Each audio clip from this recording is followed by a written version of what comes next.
Hi guys welcome মোৰ ভিডিঅ'টোৰ বাবে।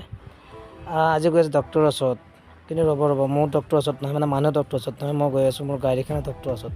মোৰ সৰু গাড়ীখনৰ অলপ প্ৰব্লেম হৈছে, তাকে মোৰ বন্ধু মোৰ জানদাৰ লগত থাকে গাড়ীখন। জানদাই মোক ফোন কৰিছে যে গাড়ীখনৰ কিবা এটা চাউণ্ড দিছে, আহি কিনে ডক্টৰক দেখাব লাগে।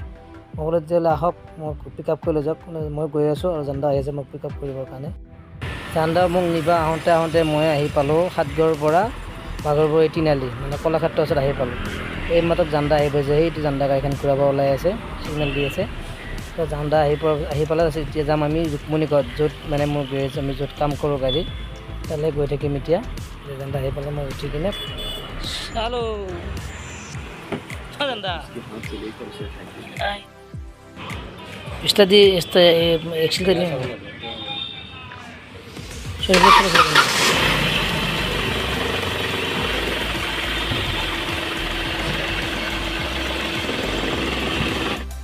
গাড়ীখন অকণমান টাইল দিবা যাম এতিয়া। কি আৱাজ ওলাই আহিছে মেকানিকটো আৰু মই। কেনেকুৱা গৰম আছেনে ইঞ্জিন?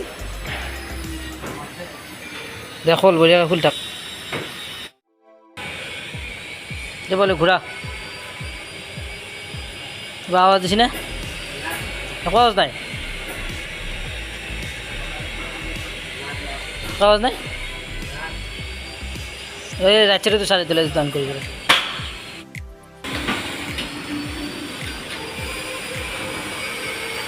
দে বলে দে বলে দে বলে আৰু জোৰ লগা।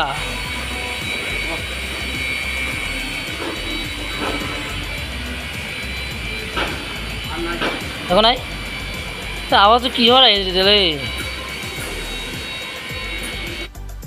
বাকী গাড়ীখন চেক কৰি চাব দিছোঁ কিহৰ আৱাজ আহিছে, ক'ত আৱাজ ওলাই আছে। মানে চলাই চাওঁতে তেনেকৈ ধৰিব নোৱাৰিলে ই।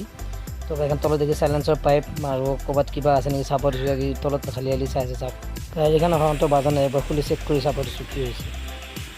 বোলে সেইটোতো সোমাইছে না পানী?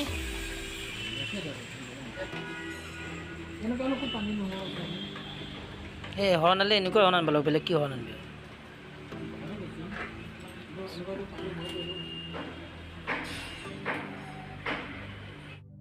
কি ক তই নধৰা হৈ আছে পানী? হৰণ লৈ আহি আছোঁ ৰ'ব।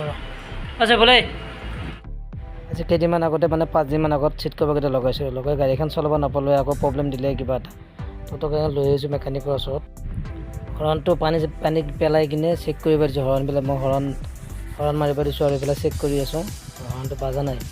তো সিহঁতে কৈছে নতুন হৰণ আনিব লাগিব, সেইটো হৰণ কাম নাই। যাব ওলাইছোঁ নতুন হৰণ আনিবৰ কাৰণে। আহি গ'লোঁ ৰুক্মণীগড় শৰ্মাৰ দোকানত বস্তু নিবলৈ। সেইকাৰণে শৰ্মাৰ দোকান ৰুক্মণীগড় পুলিচ পইণ্টটোৰ লগতে। ইয়াত আপুনি পুৰণা গাড়ী বস্তুবিলাক পাব ইয়াতে, আৰু নতুনকৈ ওলোৱা নাই, পুৰণা গাড়ীত আপুনি যি বস্তুবিলাক পাব ইয়াত। হৰণটো লৈ আহিলোঁ, হৰণটো লৈ আহি কিনে দুটা হৰণ আহে, দুটা হৰণ আনি ফিটিং কৰিব দিছোঁ। ফিটিং কৰিছে, তাৰপিছত আপোনাক শুনাই আছোঁ হৰণটোৰ আৱাজ শুনিলে। হৰণটো লগোৱা হোৱাৰ পিছত আহিলোঁ টায়াৰৰ দোকানত। জানদাই ক'লে টায়াৰ এটা লাগে, বোলো টায়াৰ লাগে তো ব'লক তেতিয়া। টায়াৰ এটা কিনিব আহিলোঁ লিলি হোটেলৰ ওচৰত। আৰু ইয়াত টায়াৰ ইয়াতে মোৰ গাড়ী নহয়, কিন্তু ইয়াত থাৰ গাড়ীত টায়াৰ ফিটিং হৈছে চাওকচোন। ইয়াতে থাৰ গাড়ী এইটো এল'হিল আৰু টায়াৰ চাওক কেনেকুৱা ফিটিং, কিমান ডাঙৰ টায়াৰ এইবিলাক। বাপৰে বাপ, আমাৰ গাড়ীত লগালে কি গতি হ'ব কওকচোন আপোনালোকে। মোৰ গাড়ীত টায়াৰ লগোৱা হৈ গ'ল। এতিয়া আমি একবাৰ চলাই চাম, চলাই চাই ঘৰমুখী হ'ম আৰু ধুনীয়াকৈ। তাই অকণমান চলাই চাওঁ ৰ'ব টায়াৰকেইটাৰ লগত কেনেকুৱা হৈছে কি। অটো চলাবি কোৱা? চলো, আমাৰ কাম হৈ গ'ল। এতিয়া আমি ঘৰমুখীয়া।